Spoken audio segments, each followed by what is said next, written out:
Hello, everyone, and welcome back to Enter the Ether, the podcast all about the upcoming third-person MOBA ethereal Clash of Souls. I am your host, the one and only Mangoose. Joining me, as always, is the leader of the Tinfoil Task Force. It's JellyKnees. How you doing, Jelly? I'm good, Mangoose. Happy Nice to be here, pose. man. Nice pose. This week we have a special guest with us. We have the voice actress for Noxus, Sara Dunham. Welcome, Sara. Hello, thank you. Pleasure to be on the show. Thank you for having me. So, Sarah, why don't you tell us a little bit about what you do and who you voice and all that stuff, which we already know. I don't know why I said that. Yeah. Okay, my name is Sara Dunham. I am a voice actor, and I've been working as a freelance voice actor for around about 6 years or so, give or take. So you have a I lot of voice. experience, right on. Yeah, well, yeah. I mean, experience, yes, but like nothing huge per se, except for maybe this game. Hopefully, that'll change. Yeah. um, yeah. So I voice Noxus, powerful seer of light. Yeah. Okay, right on. So we're going to go ahead and talk about the new information that has been coming out from Ethereal, and then we'll get into talking to Sarah all about voice acting. So the new information first, there was the big update that we always get on Fridays, but they've also been releasing a bit of the lore on Instagram. So if you're not following the Ethereal Instagram, you can go there and get some of the Malaya lore with a few images tossed in there for good measure. I know a lot of people really are looking forward to the lore. There is a ton of lore for each character. I think you lore hounds are going to be very happy with that. But the update itself, I'm going to go ahead. Some of you have seen it. Jelly, why don't you explain it and then I'll show the video. All right. So the update is about day and night and weather on top of it as well. So the Ethereal's going to have a day-night cycle, and there'll be 4 times of day usually. It'll be day, dusk, night, and dawn, and each one will have their own look to it of the map. That they'll have various effects that we see in the video Mangoose is about to show. And then they also talked about weather effects. So there's going to be things like snow, rain, some rare events that are going to be involved, which we kind of think we know some of them, but we're not 100% certain on. But each thing is going to affect the map, how it looks, and potentially some items as well will get certain bonuses during certain times of day or certain rare events. I think All right, that's, and yeah, pretty quick. We can jump into the video. yeah, you guys may have already seen it, but we got the video with sound, so we got the ambient sound effects in the background now. So we'll go ahead and play that for you now.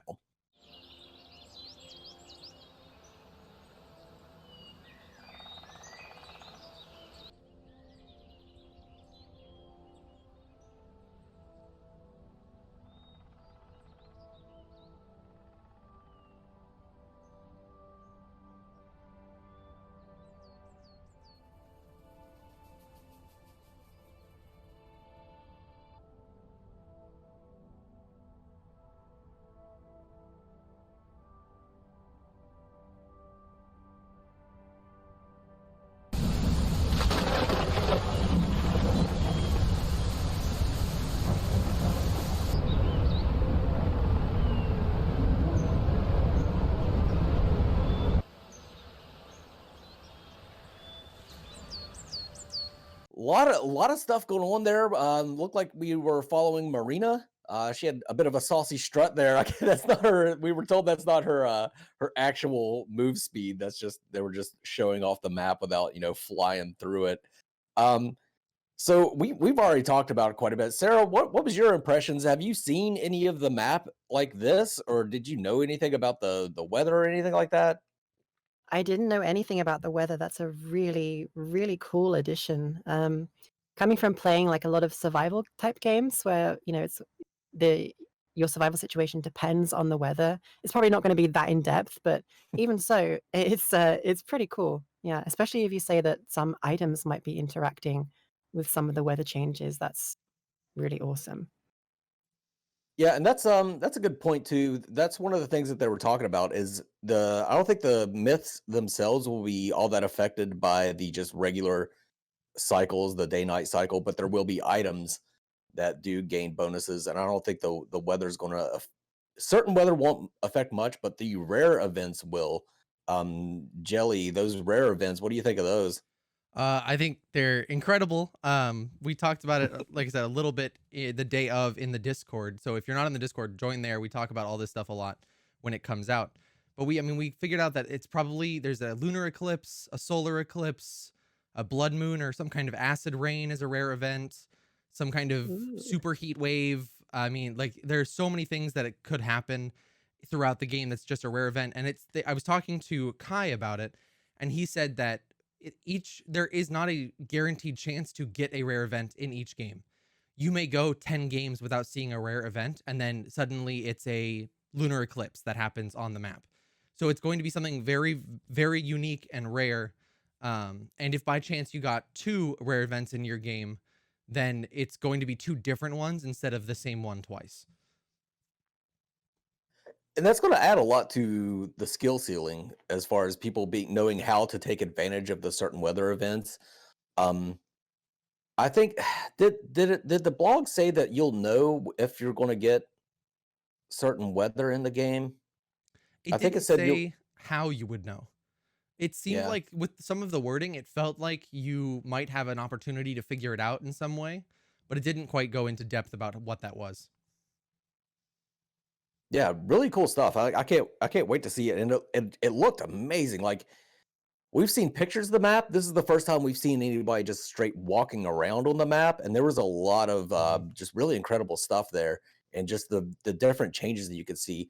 I think my favorite portion of it all was at dawn, where there were mist kind of like coming off the ground, and it was like the lighting from the torches and that mist was Yeah, it chef's was kiss good. exactly incredible. Like that, and I agree with you. That's probably my favorite out of all the things they showed is just that scene because it captures the element of that time of day perfectly. Like it's just like street lamps putting off light in the distance. Like it just did such a good job of capturing that whole essence.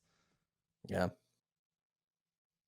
All right, that's about all I had to say on that. You guys good? You want to move into talking to Sarah about voice acting? I guess since that's why she's here. We can talk Yes. about survival games. Well, that would be a very long topic conversation. All right, so Sarah, first question. So, how did you become interested in voice acting to begin with? Well, I mean, I've always been interested in acting, right, since I was a kid, really. All types of dramatic arts. Like, I've never done on-screen acting, but it is interesting to me, like theater stuff. Um, Also, even just all sorts of ways of using my voice to express, uh, often fictional characters. Like, my main interest is fiction, so it's about expressing art through your voice and your mind, your creativity, what you can create and how you can bring those creations that sometimes you make or other people make to life with your voice and your expression. So- And one day I just decided, you know, these people are doing it, so what if I can do it too? So I just gave it a shot. Got myself a Blue Yeti microphone and just started auditioning for everything that I could find on, like, Casting Call Club and all the indie stuff they had out there back in the day, um, and just went from there, really.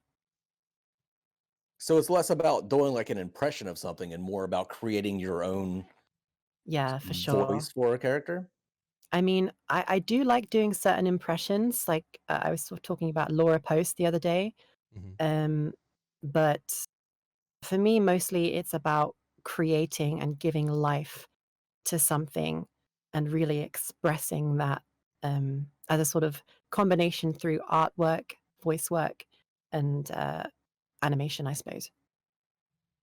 Yeah, you really brought it with Noxus. I am on record as saying that her voice lines are probably my favorite out of all of the voice lines. Is the delivery of them, maybe not the wording, but the delivery of them is absolutely amazing. You did a great job with Noxus. Absolutely. Thank you. Thank you.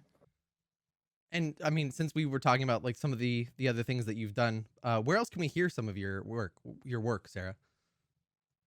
Um, Well, it's not like a huge, like I said, I've not done like massive things. I'm not in a union or anything like that. But I've done a few audiobooks that's on Audible. Um, there's the Black Rose volumes 1, 2, and 3, which I voiced, narrated for an author called Kristen Bone, I believe her name is. And a few various other titles on there. And I've also got a website which shows a few of my examples, saradunhamvo.com. That shows quite a few of my stuff as samples and also links to various other places you can hear me. What type of books were those, if you don't mind me asking? Um, I tend to get stereotyped, typecast, into these sort of really depressing, um, depressing stories, like dark, because I've got that kind of deep and rich voice that I can really, Ooh. yeah. So they really go for that. They really pick on that. Not as a bad thing, I say pick on, but I always tend to get cast as those types of voices, and especially in narration. That kind of leads into the next question, which is there any commonality in the voices that you do? Yes, yes, there always is. They're always powerful women, commanding women, sometimes seductive, sometimes light, bright, boomy, like Noxus or a paladin or cleric or something. Sometimes mysterious, or sometimes just pure evil, which Ooh. I've done. Yeah, I've done that as well. But they're always powerful women. I don't think I've ever voiced, except on maybe a rare occasion, um, like a submissive type of woman. They're always very commanding, strong women. That's awesome. Now, do you prefer Yeah. to voice like commanding strong women, or would you like to like reach out and branch out into other sort of roles? Um, I like the crazy ones, like Jinx. I like to. I really, I really love to voice those characters because I feel like it stretches. It goes from the dark and nasty to something really fucking. Oh, excuse me. You could You're scratch okay. that one out.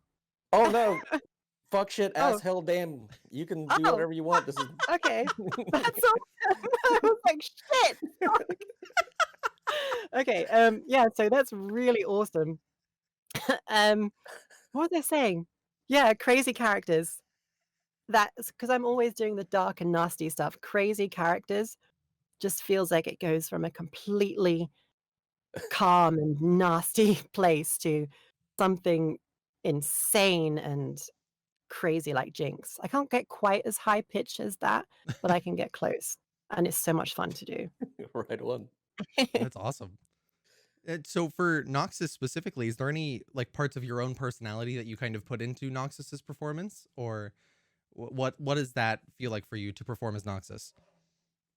I feel like mm, I feel like no matter what character you're doing, you're always injecting some kind of your own self into it. Like there's always some kind of you, even if it's only a tiny little piece, there's always some kind of you that's brought into the character. It has to be really in order for you to project um, yourself into it. Otherwise, it's not believable. Um, so yeah, there's always something of my own personality that I will inject into any character I voice. And with Noxus, I think probably the more playful lines, like, "Oh, I do adore citrus drinks," and she's like, I just imagine sipping this really nice mojito. Ooh, yes, that's rather tasty. Instead of just chugging it down like I you would mean, do I it. I could just I could be like, "Oh, yeah, fuck yeah, this is good shit." Mojito Noxus confirmed. We just need a Mojito in Noxus's hand as she floats around, you know? Yep. Yes, Well, I that would mean, be there we fun. go. Yeah. I've been doing these mixed drinks based on myths. I did Kalia. I was working on malware, but I'm gonna have to make a mojito for Yeah, Noctis now. that would be awesome. VA approved. Yes. Noxus Mojito. So, out of all the voice, is that your favorite or? Actually, no, my favorite is the actually her intro line. The light reveals all. I feel like that one it really says everything about her character in just that one sentence. Like, she can basically illuminate all of the darkness and pierce through the deepest depths of darkness and reveal what's hidden, you know? I just feel like that one line on its own is so powerful and such a great introduction to the character. It's just fantastic. Do you how would you classify Noxus? Because I was looking through your website, you classify a lot of like the voices that you do, sort of like, motherly or whatever. Like the feel I get from Noxus is that she's powerful, yet also sort of warm and protective at the same time. I don't know. How would you classify your Noxus voice? Um, I would say if I would go on a deeper level, I would see her as like I don't know if you've played any of like classic RPGs and you have the stereotypical priestess of the light, and she's like this warm, almost motherly, sometimes sisterly figure that sees all, or sees a lot at least. Um, and she's just got this bright, warm glow about her, and she makes you feel at home. But also, if you get on her bad side, or if you misstep, then she'll be there to correct you and perhaps even judge you with the That's awesome. powers of light. Yeah, it's yeah, that's the kind of vision I have for her. That's rad. Did you choose Noxus, or was she presented to you, or like, and her voice style? What to walk us through that process of how you settled on the voice for Noxus and how she was presented to you? Um, I auditioned for Noxus, um, and I just went with the guidelines of. Um, I think the guidelines were something similar to Kale from League of Legends, like an angel or something like an angel from Diablo. Powerful, um, powerful, commanding female voice um, of the light, basically. So she's like, and I went with that as a description, and just used that as reference, and and sent my audition in. Right on. Now you've Mhm. already mentioned quite a few games. So Yeah. would you consider yourself a gamer? Do you play a lot of games? Yep. I play a lot of games. Most of my time is either gaming or reading, mostly gaming, uh, and like series. I sometimes binge watch series unashamedly on Netflix. Um, um, yeah, gaming wise, I am a massive RPG fan. So I have literally hundreds of games in Steam, many hundreds I haven't touched, but Sign of a which I true think gamer seems right there. More yeah. games than that you haven't touched than you have on Steam. Yeah. Yes, I think last I checked, I had 300 something, but I think that's probably gone up to 400 something by now. Oh wow. Yeah, you got me Yeah. beat. I But mean, yeah, I've got so many that I'm like, I didn't even know I had this game. Like you go through your Steam catalog. I know that's the thing as a gamer, you love games so much, but as an adult, you just don't have the time. Hmm. You'll see Right. this game yeah, you'll see this game and it'll be like, "Oh, wow, that's amazing. I wanna play that. That looks great." And then you just don't touch it for like a year or 2 years or something, Especially on the or it never sales. You're gets like, it's touched. $5. I can pick it Yep, up now, play it whenever I have yep. time, and then you never have time. Exactly, that's exactly how it Yep. is. Just Yeah, sits there. yeah. But yeah, I love RPGs, like, Baldur's Gate, Icewind Dale, the classics, Planescape Torment, um, massive Final Fantasy fan as well, but mostly from, like, 7 onwards because I didn't really play the ones pre-PlayStation. Um, and I was actually joking with a friend on the subject of voice acting. I was joking with a friend of mine, I think it was yesterday or the day before, about how I'd be able to die happy if I could land the voice of Edea or Ultimisia in the Final Fantasy VIII remake. I thought that would be freaking amazing. If I could just get that, I would be happy, like super happy. I Best of could luck to die. you. I hope you do get it. Yeah, that's awesome. Thank you. We'll see. We'll see how it goes. If I can somehow see or get get a chance to get a hold of the audition casting call thing, I'll definitely give it a go. Right on. Do you play any tabletop games? Yeah, most recently Pathfinder. Nerd. Yeah, I know. I I'm know. just kidding. Mangoes I'm a has it out huge for us nerd. tabletop game players. Goodness gracious. It's because I want to play, but I can't. I can't find a group. It's so hard to find a good group. The group that I'm playing with, we consistently miss week upon week just because of school, like uni, work, and all sorts of other things getting in the way. So it's Mm. just the bane of being an adult. It's Mm. just too much responsibility, unfortunately. We're all just children trapped in adult bodies, and it sucks. I think so. Yeah, I think the majority of us really are, especially gamers. Yep. We just want to sit at home and play video games, but that whole work thing usually gets in the way. Yeah. We can't. It's not possible. Damn you, Oh. responsibility. Exactly. Yes, exactly. Exactly. So, I mean, speaking of the game, Ethereal, is there anybody that you've seen so far that you are drawn to and would want to play? Is that Noxus? Is that somebody else? What is that? Who is that for you? Probably Noxus. I feel like not only is she a good match to my voice, but she's also a very good match to how I would play a game. Cool. I usually like Lux. Actually, Lux is a good example. League of Legends. Syndra as well. I love playing those types of characters. So Noxus is a great fit for me. Yeah, it seems like a lot of people, like a lot of the people that we've talked to from UG, whenever you ask them who they want to play, it's always Noxus. Not always, but Oh, really? for the most part, yeah. Interesting. So do you have any advice for people that are interested in voice acting, like any sort of resources or exercises they could do, anything like that? In terms of personal advice, for a start, if voice acting is something that you really want to get into, and you feel like you've got the chops for it, you can give it a go. You really like it. So I think first things first, you have to like it. Don't just do it because you've got nothing else to do.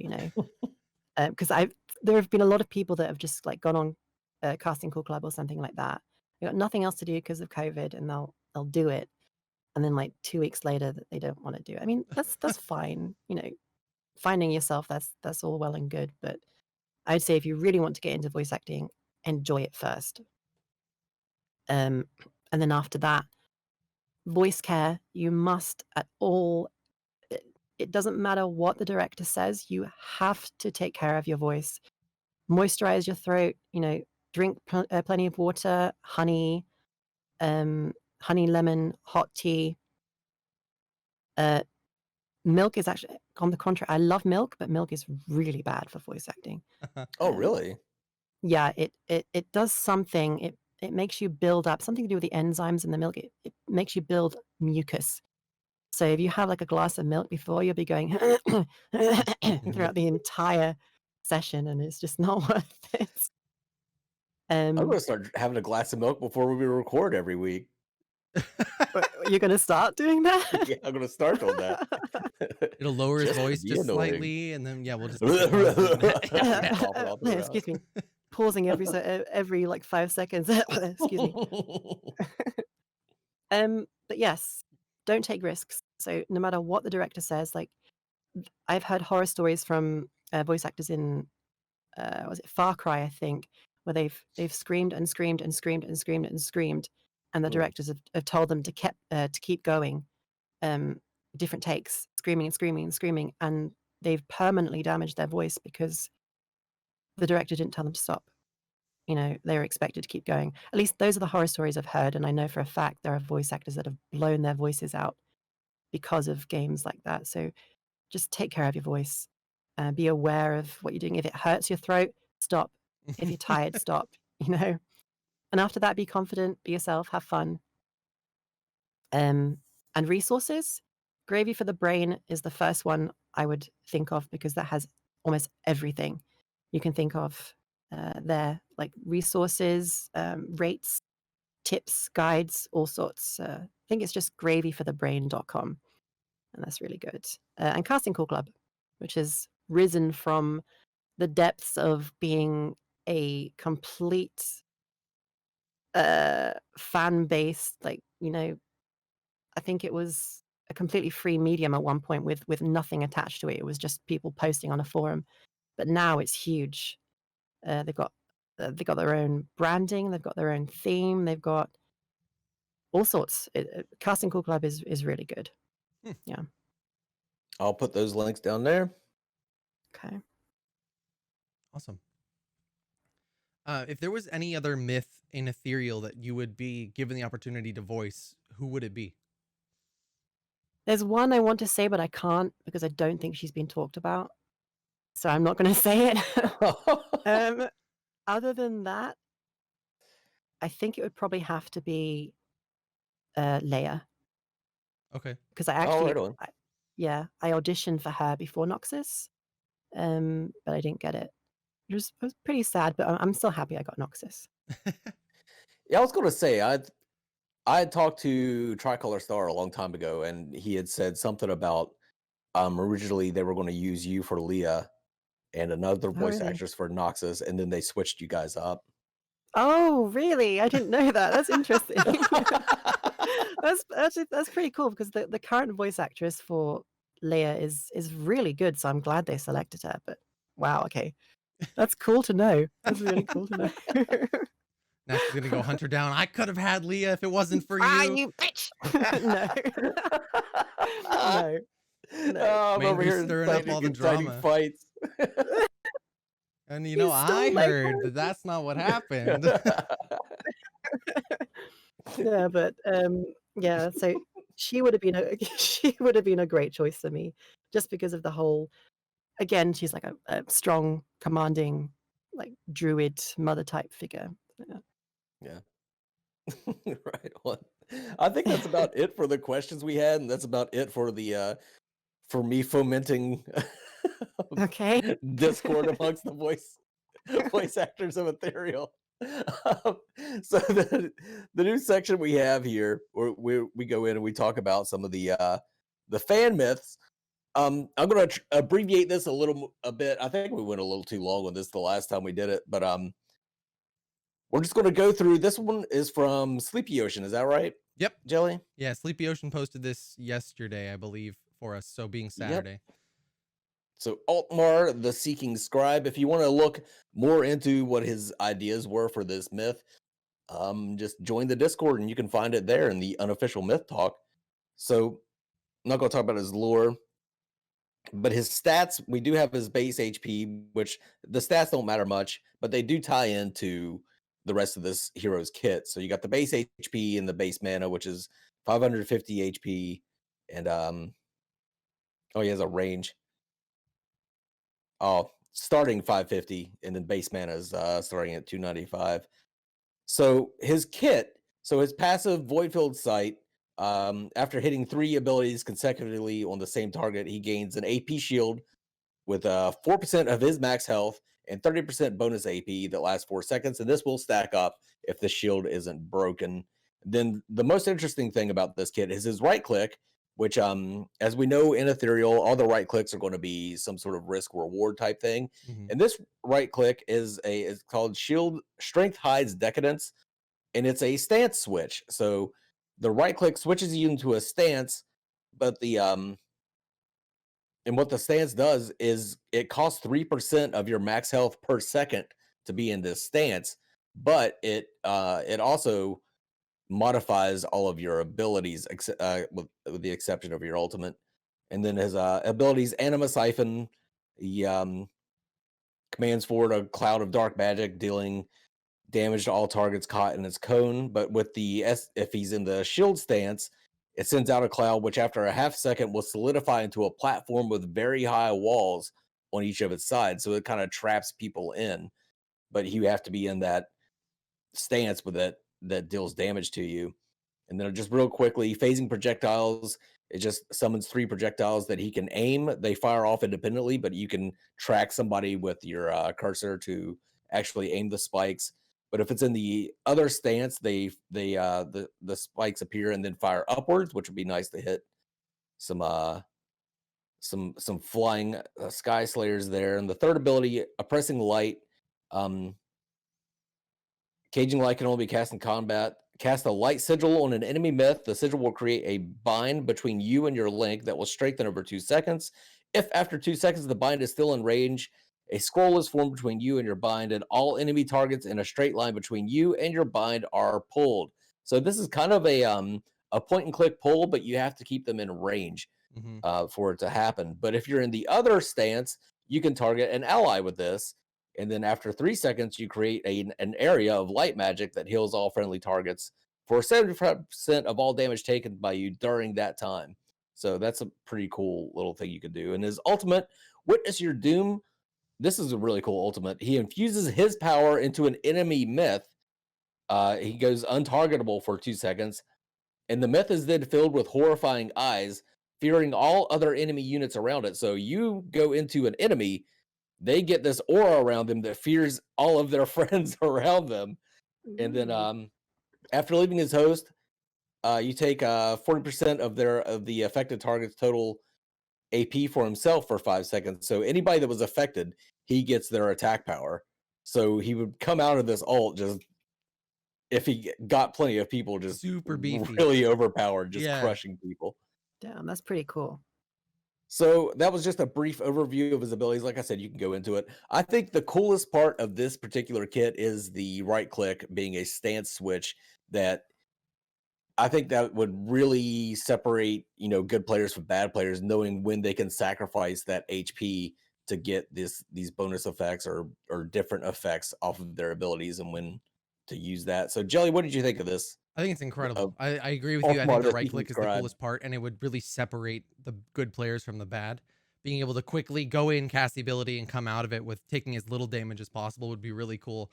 I also kind of love the paladin-esque death paladin vibes we're getting from this character. That I just love that kind of thematic about characters in general.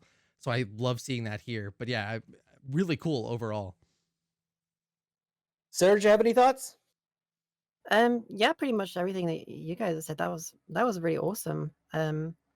Very, very unique kind of play style that probably, as you said, as opposed from separating the good from the bad, I feel like that would separate the good from the overpowered people, like the people with the crazy reflexes that are just like, whoa, what just happened? I could see that being really, really damaging.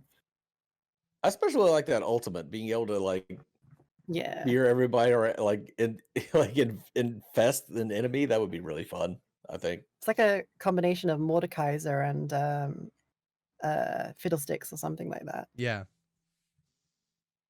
I had the My exact brain same just thought. blanks So I'm out glad you whenever said you that, guys talk Sarah. well. Sorry. All right, and I think that's it. Do you guys have anything else to say about the myth? Thank you, Sleepy Ocean, for submitting that myth. All right, cool beans. Let's get into plugs. Sarah, you want to plug anything? You got anything going on? Right now there's a lot of stuff that's like I have a lot of commercial stuff that's going on. Nothing really of at least of huge import that I can talk about. So no, I don't think so. Is there any way we can go to give you a thumbs up on your voice acting to let everybody know that we think you're awesome? Oh, thank you for saying it now at least. There is YouTube, but I don't really have many followers. It's just a place where I can dump my voice stuff that's been uploaded to YouTube.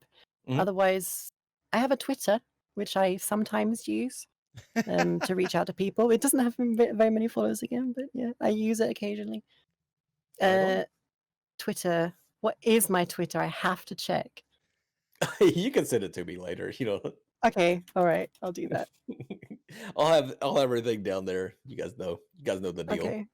Awesome. Jelly, what you got going on? More YouTube videos. I mean, I've got some pretty big theory stuff coming out this week. We're only doing 3 videos instead of 5. I decided to give myself a break instead of trying to crank a video out every day. Go burn yourself out, bro. A little bit, but yeah, more YouTube videos, live streams. From now on, I'm going to start live streaming the blog posts as they get put up. So if you guys are wanting to talk with other people about it, we'll come over to my channel. We'll live stream the blog post, talk about it. try and discover any secrets that might be hidden in there. But you know, that's about it for me. What about you, Mangoose? Not much going on. Just TikTok a little bit. Just did another cocktail video. I'm going to be doing that the malware cocktail pretty soon, and apparently a mojito for Noxus. So Yeah, I'm interested to see what a malware cocktail would be like. I've got some weird ideas for it. We'll see if they work out. All right. So, all right, guys, that is going to be it for this week. Thank you very much, Sarah, for joining us.